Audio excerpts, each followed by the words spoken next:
épisode HR Meetup, votre podcast sur les relations au travail et les passions au travail. Aujourd'hui, c'est un podcast un peu particulier vu l'actualité, avec ce fameux virus qui nous pourrit tous un petit peu la vie. Donc ce podcast, il se fait à distance. Alors Nadia, on va commencer par te présenter avec une question simple. De ton rêve d'adolescente à ce jour, es-tu alignée? Et puis surtout, quel est ce rêve d'adolescente? Oui, bonjour Michel, merci beaucoup pour cette opportunité. Je suis née aux Pays-Bas et j'ai grandi entre deux cultures et j'ai toujours eu cette passion pour les peuples, pour les gens. J'ai toujours eu ce sentiment de vouloir aider les gens, de se sentir bien à l'intérieur. Et donc, je réussis à avoir un très bon boulot qui n'avait rien à voir avec cette rêve d'adolescence. Je travaillais à l'OTAN pendant 18 ans et après 18 ans, je me suis alignée avec mon rêve d'adolescence et maintenant je suis coach et consultante dans l'intelligence émotionnelle pour aider les gens à se sentir saines et saufs en sécurité en eux-mêmes. Et donc, si je te comprends bien, ton rêve d'adolescente, c'était de travailler dans l'humain et après un parcours de 18 ans au niveau professionnel dans un autre secteur, tu as finalement réussi à t'aligner avec ta passion, ton rêve, tes envies. Oui, et comme j'ai travaillé 18 ans dans une organisation mondiale qui gère les crises et dans la sécurité et défense, donc comme on voit maintenant le monde est en disruption, donc cette connaissance et certification que j'ai dans l'intelligence émotionnelle et dans le domaine humain, affiliée avec les gestions des crises, et justement ce que le monde a besoin maintenant pour aider les gens à naviguer ces temps de crise. Nadia, ici, tu nous as un peu parlé de ton parcours. J'ai envie de te poser une question un peu embêtante, hein. Je vais un peu jouer l'avocat du diable. Tu sais que des coachs, il y en a pléthore sur Internet et les gens vont peut-être se dire en nous écoutant encore un coach. Alors, tu as déjà mentionné que ce qui te distingue, c'est que tu es spécialisé en gestion de crise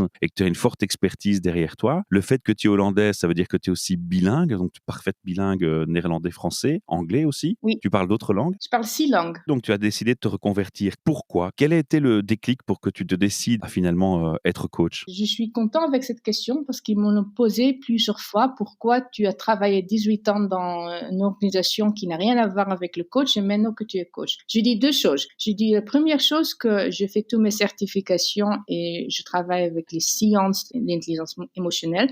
Mais pour moi, ce qui fait un bon coach est l'expérience de vie. Moi, je naviguais, j'ai eu beaucoup de crises depuis mon petite enfance et chaque fois, je suis ressortie plus résiliente, avec plus de sagesse et plus d'expérience. Donc, j'ai tellement d'expérience dans la vie, j'ai tellement d'expérience de naviguer les crises personnelles et professionnelles. Et c'est pour ça que je partage ma connaissance, je partage les informations, mon expérience qui m'ont aidé à aider beaucoup de gens. Et je pense que c'est ça important à être coach aussi. On peut être coach, on peut avoir tous les certificats du monde, mais si on ne connaît pas l'expérience humaine dans la vie, si on n'a pas cette expérience, c'est difficile pour les gens de raisonner avec un coach et de le faire partie de leur parcours de grandir et être plus résilient. Alors Nadia, la question que je me pose, c'est quel a été le moment déclencheur pour que tout d'un coup, après 18 ans, tu te dis: «Ça y est, là maintenant, c'est le moment»? Voilà. J'étais en burn-out. J'étais en burn-out grave. C'était en mai, le 3 mai, je me suis levée de lit et je suis tombée par terre et j'arrivais plus à me lever. C'est là le moment où je me suis dit: «Qu'est-ce que tu veux faire dans ta vie, Nadia? Est-ce que tu veux être 80 ans et regarder en disant: "J'étais content, j'étais satisfaite avec mon salaire sans taxe, être une exécutive à l'OTAN, ou est-ce que je veux vivre ma passion à aider les gens à se sentir bien eux-mêmes et grandir leur potentiel?" Et c'est là au moment où j'ai donné ma résignation à l'OTAN et j'ai quitté l'OTAN un an plus tard parce que je crois vraiment à prendre des risques, mais des risques calculés en fait. Et là, je suis tellement heureux, c'est que je me sens libre. Je suis plus quelqu'un qui vit dans le passé ou qui espère être dans le futur. Je suis là où je suis et c'est une liberté énorme. Alors on a le qui, puisqu'on sait maintenant qui tu es, on a le quoi, on sait de quoi on parle de coaching et du coaching en termes de crise et de gestion de crise. Quand est-ce que tu t'es mis,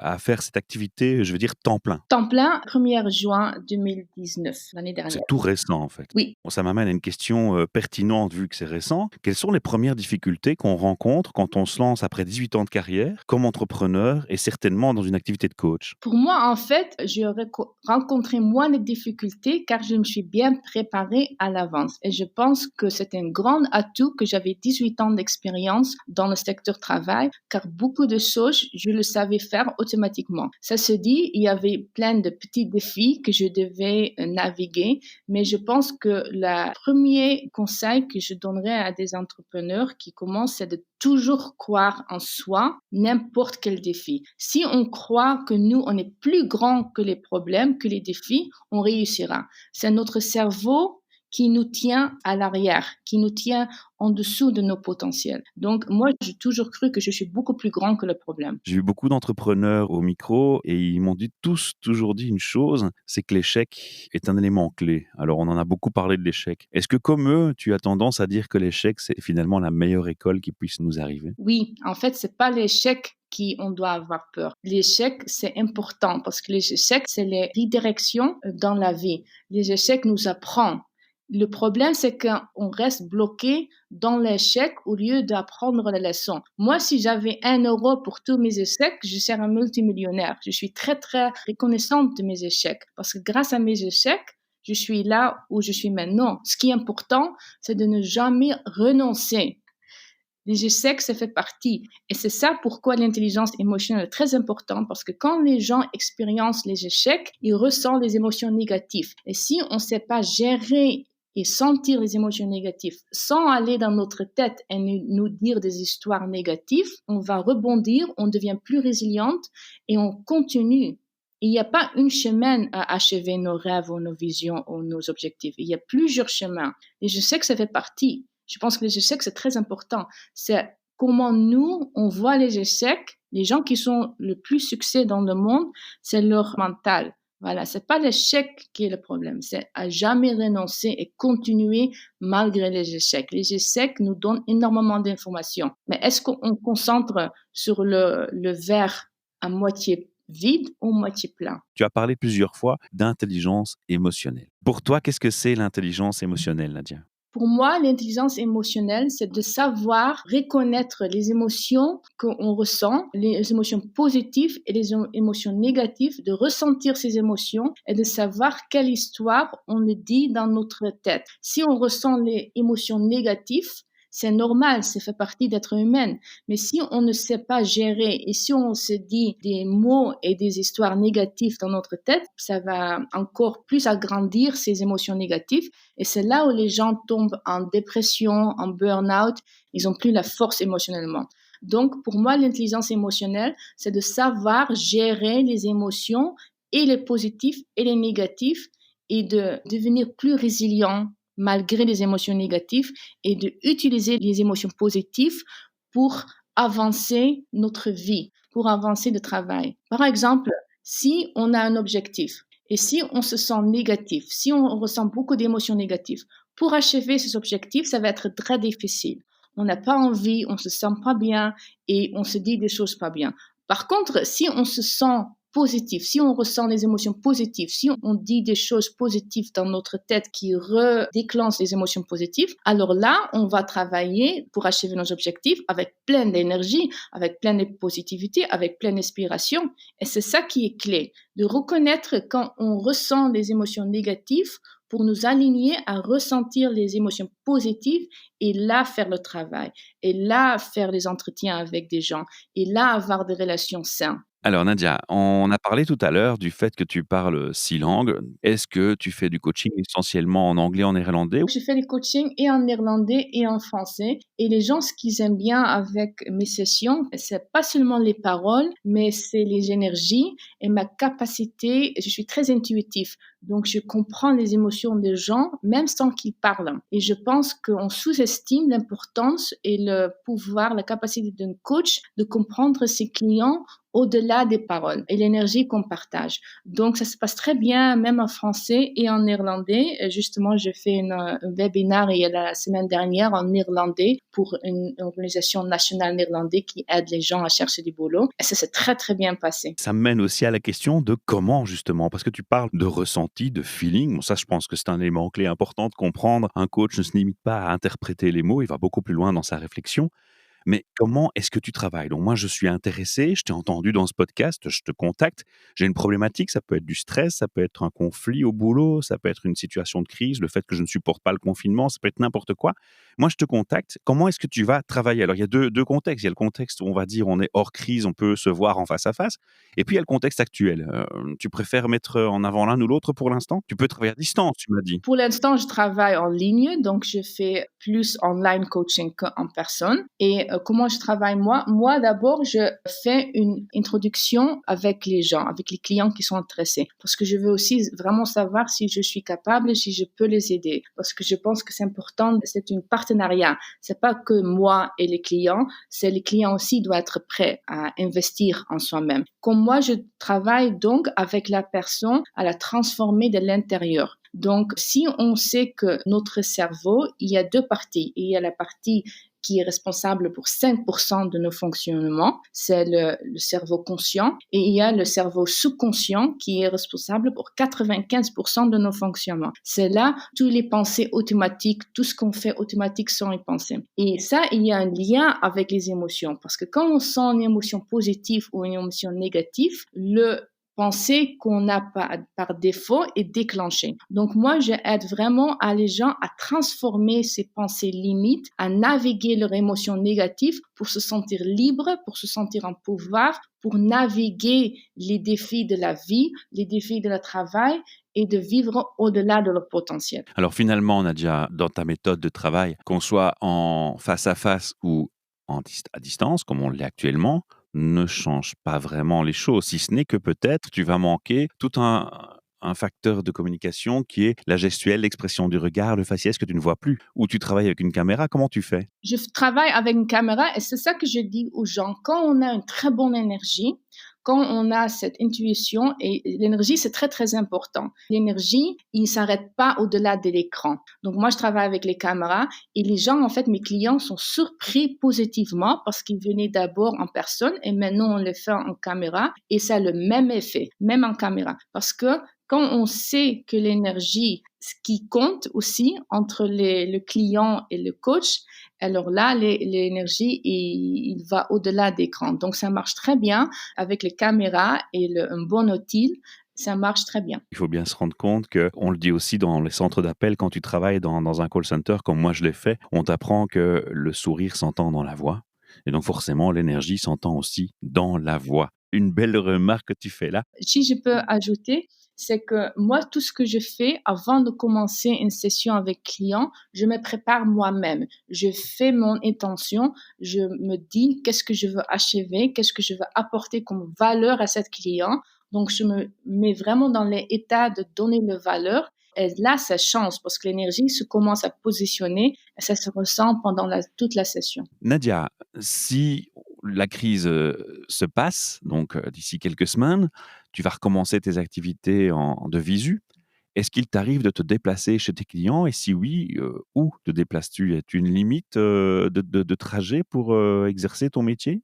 Non, en fait, je travaille donc et avec des individus et avec des organisations. Et avant la crise, je travaillais plus avec des organisations comme la Commission européenne, comme le think tank German Marshall Fund. Et en fait, je devais voyager en Afrique pour travailler avec l'organisation qui s'occupe de tous les banques, secteurs financiers. Parce que ce que je fais, en fait, je désigne des simulations de crise pour aider les gens à pratiquer non seulement leur intelligence émotionnelle, mais aussi leur capacité mentale, cognitive et de résilience pour la gestion de crise. Et je le fais ça à Bruxelles avec les instituts européens, mais je voyage aussi en Europe et au-delà. Pour le moment, ça se fait en ligne. Donc, pour le moment, je travaille plus avec des individus et j'ai fait aussi du consulting à travailler avec des organisations pour leur conseiller comment penser aussi à la réintégration de leurs salariés dans l'organisation. Après une longue absence ou quelque chose comme ça. Voilà. Alors Nadia, on va clôturer tout doucement cette interview puisqu'on a fait un peu le tour des questions essentielles du qui, du quoi, du quand, du comment, du pourquoi. Je vais aussi te demander de nous donner un lien vers un site internet où les auditeurs pourront trouver les informations qu'on aurait oublié de mentionner au micro dans cette interview et pour retrouver bien entendu plein d'informations sur ton site internet. Pour le moment, mon site internet est que en anglais, mais je suis en train de travailler pour donner plus de ressources en français. La seule chose que je veux ajouter, c'est que dans ce temps d'inconnu, dans ce temps d'incertitude, dans ce temps de peur, soyez conscient de vos émotions et dites-vous que c'est tout à fait normal de se sentir plus négatif que positif avec tout ce qui se passe parce qu'on ne sait pas contrôler. Mais soyez conscient de vos pensées. Quand vous choisissez des pensées négatives, ça va contribuer à se sentir plus négatif. Et vous ne pourriez pas contrôler le monde extérieur. Tout ce que vous pourriez contrôler, c'est votre monde intérieur et vos émotions à l'intérieur. Donc, moi, mon message à tout le monde, c'est accepter tout ce que vous ressentez, mais soyez vraiment conscient de vos pensées. Moi, il y a une chose qui me choque énormément. Alors, on a parlé de positif, on a parlé des gens qui s'entraident, qui sont solidaires, mais on a aussi vu toute une vague d'égoïstes. Des gens qui, sans scrupule, vont dévaliser littéralement des magasins en remplissant des caddies, en surchargeant, en ne se préoccupant pas de ce qu'il adviendra de ceux qui ne pourraient pas faire leurs courses parce qu'ils sont personnels soignants, ils sont occupés en hôpitaux, et puis après ils rentrent de leur travail déjà pas toujours bien rémunérés avec des shifts lourds, ils vont faire leurs courses et puis il n'y a plus rien dans les rayons parce qu'une bande d'égoïstes s'est servie en excès. Mais tout le monde finalement en difficulté par un comportement limite stupide parce que quand on voit ce qui est pris en réserve, c'est du papier toilette. C'est des trucs, franchement, qui sont pas ce qu'on entendait quand nos grands-mères et nos grands-pères nous racontaient la guerre. Moi, j'étais choqué par ça. Qu'est-ce que tu fais comme analyse par rapport à ce comportement des gens qui va dans l'égoïsme et dans le chacun pour soi? Il y a des gens qui se sont même battus. Il y a des endroits où j'ai entendu, on a dû faire intervenir les forces de l'ordre pour les calmer, des gens qui se sont battus. Oui, donc j'ai deux choses à dire dans ce comportement. La première chose, c'est sur le niveau systémique, le niveau culturel. On voit ici, par rapport à les autres pays dans le monde, c'est une culture très individualiste. C'est pas vraiment collectiviste. C'est vraiment chacun pour soi. Et dans les temps de crise, ça se ressort plus. Donc ça, je pense que c'est une des conséquences de ces crises qu'on va plus réfléchir à. Est-ce que cette société d'individualisme nous sert mieux que être plus, avoir un sens de communauté et un sens de collectivisme. Ça, c'est sur le niveau systémique. Dans le niveau individuel, il faut savoir quand les gens se sentent pas en sécurité, quand ils se sentent en peur et quand ils ressentent énormément de stress, leur cerveau, il va dans le mode de survie. Donc, quand le cerveau est dans le mode de survie, on raisonne plus avec objectivement, on raisonne plus de notre partie du cerveau qui raisonne rationnel. On va dans le partie du cerveau qui est là que pour survivre. Et c'est là l'instinct primordial qui se met avant. Et ça explique, en gros, parce que c'est un peu compliqué à expliquer en quelques minutes, mais en gros, c'est le cerveau, il donne les signaux, il faut être en mode survie. Et comme on a vu maintenant, malheureusement, ça se traduit à stocker des papiers toilettes, à avoir peur de ne pas avoir assez, parce que c'est la peur qui déclenche ces émotions négatives. Et c'est pour ça que je redis encore, l'intelligence émotionnelle, c'est tellement important de comprendre, et surtout dans ces moments comme ça. Parce qu'il y a des gens de plus en plus qui comportent d'un niveau impulse et pas raisonnement. C'est vrai, hein, ce que tu dis, mais ce qui est plus aberrant encore, c'est que c'est même pas de la survie cohérente. Mon grand-père, quand il me racontait son vécu de ses parents dans la guerre 40-45, bah, il faisait des stocks de conserves ou enfin, je veux dire, ceux qui avaient pu faire des stocks, c'était du sucre, c'était des choses comme ça. Ici, il y a des choses où on se dit: «Mais, ça a aucun sens». Moi, j'ai vu les rayons de riz et de pâtes se vider et les rayons de conserve rester intacts. Limite, c'était vraiment stupide. Mais bon, ça, c'est une parenthèse. Moi, j'aimerais quand même profiter de cette émission, de cet épisode pour rappeler aux gens que ce genre d'attitude, elle peut s'expliquer, mais elle n'est pas excusable, Voilà. elle n'est pas honorable, elle n'est pas belle. Honte à ceux qui se sont laissés aller dans cette attitude. Moi, je les blâme pas pour autant, mais je les invite à se remettre en question avec le recul quand même, parce que dans le futur, ce serait bien de changer ça. Et puis, n'oubliez pas qu'en fait, vous vous êtes tiré une balle dans votre pied vous-même, parce qu'en ayant cette attitude, en fait, vous générez un problème supplémentaire à une situation déjà en crise. Voilà, donc tout ce que je déplore, c'est cet aspect-là à mon niveau, mais on va pas rester dans le négatif, on va passer dans du positif avec 3 questions RH. C'est notre rituel de clôture, Nadia. Tu ne m'as pas dit l'URL de ton site. NadiaElfertassi.com. Donc, prénom, surnom.com. Voilà. Et pour les organisations, c'est aussi dans mon site personnel, mais c'est Thrive with EQ. Nadia, 3 questions RH. Qu'est-ce que c'est pour toi un RH? Alors ça peut être une ressource humaine en tant qu'employé, mais ça peut être une ressource humaine, la personne qui a la casquette des RH et qui fait le métier. Comment tu perçois ce terme RH? Pour moi, RH, c'est d'abord un concept et une vision où le peuple et l'humain à le centre de tous les concepts et des modèles de business models, comme je dis. Parce qu'on a beaucoup concentré et focalisé sur le système, sur le processus, sur les outils, mais on voit bien, et surtout avec ces crises, ça se montrait encore beaucoup plus évident, c'est que l'humain humaine doit être au cœur de la stratégie, de la vision et de tout ce qu'on fait pour avancer l'organisation. Ma deuxième question, c'est le fameux effet waouh, hein. Tu as certainement déjà entendu ça dans mes capsules précédentes puisque tu en as écouté. C'est cet endroit où tu te rends et la première impression, le premier mot qui te vient à l'esprit, c'est waouh, il se passe quelque chose ici, on a fait les choses bien pour que les gens s'y sentent bien. Tu as déjà eu cet effet waouh et si oui, pourquoi? Et sinon, qu'est-ce qui pourrait te donner un tel effet? Je l'ai pas eu encore cet effet waouh, mais je suis convaincue que je vais l'avoir. Pour moi, c'est pas vraiment les choses matérielles, mais quand je rentre dans un endroit avec des gens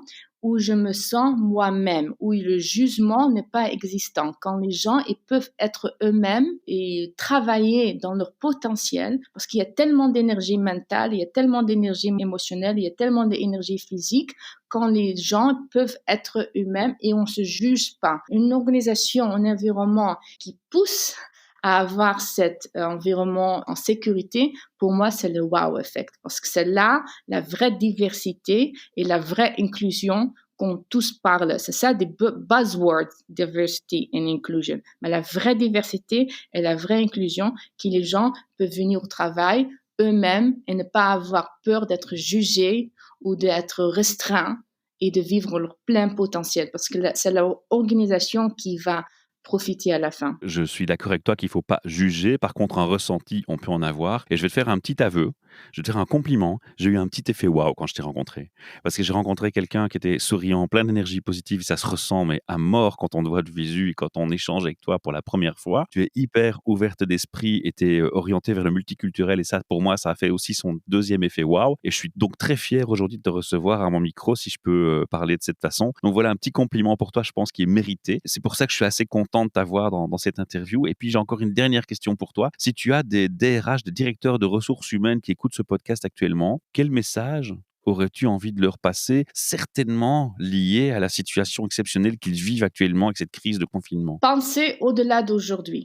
Et c'est facile à dire, mais c'est difficile à implémenter. Parce que quand on voit la réalité qu'on vit maintenant, c'est très difficile pour utiliser notre niveau d'optimisme, de voir plus là. C'est très important parce que les choses, les systèmes, les modèles de travail font changer. On n'a pas le choix. Donc, pensez au-delà. Pensez ici 6 mois, 1 an, 3 ans.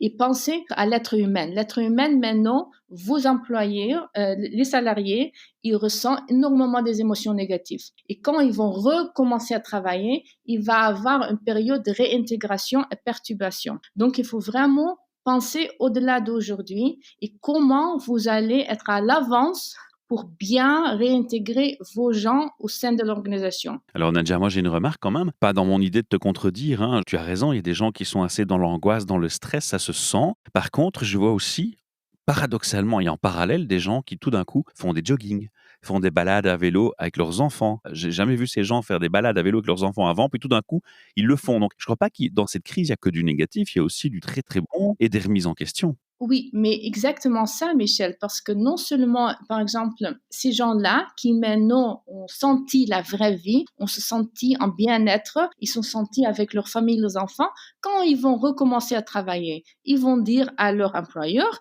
mais moi, je sais très bien travailler à la maison, je sais très bien combiner le travail et ma vie est plus importante. Comment vous, comme organisation, comme employeur, vous gérez ça?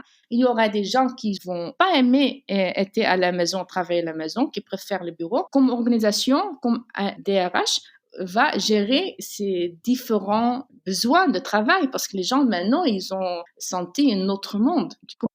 Oui, et j'irais même plus loin et je rajouterais que le télétravail est possible techniquement depuis plus de 15 ans. Je ne comprends pas, dans le siècle où nous nous trouvons, pourquoi est-ce que nos dirigeants et nos entreprises ont mis tellement de temps à comprendre et à déléguer de la confiance pour l'autoriser et le permettre. J'ai pas la réponse, mais je trouve ça dommage aussi et on va pas clôturer par une touche négative.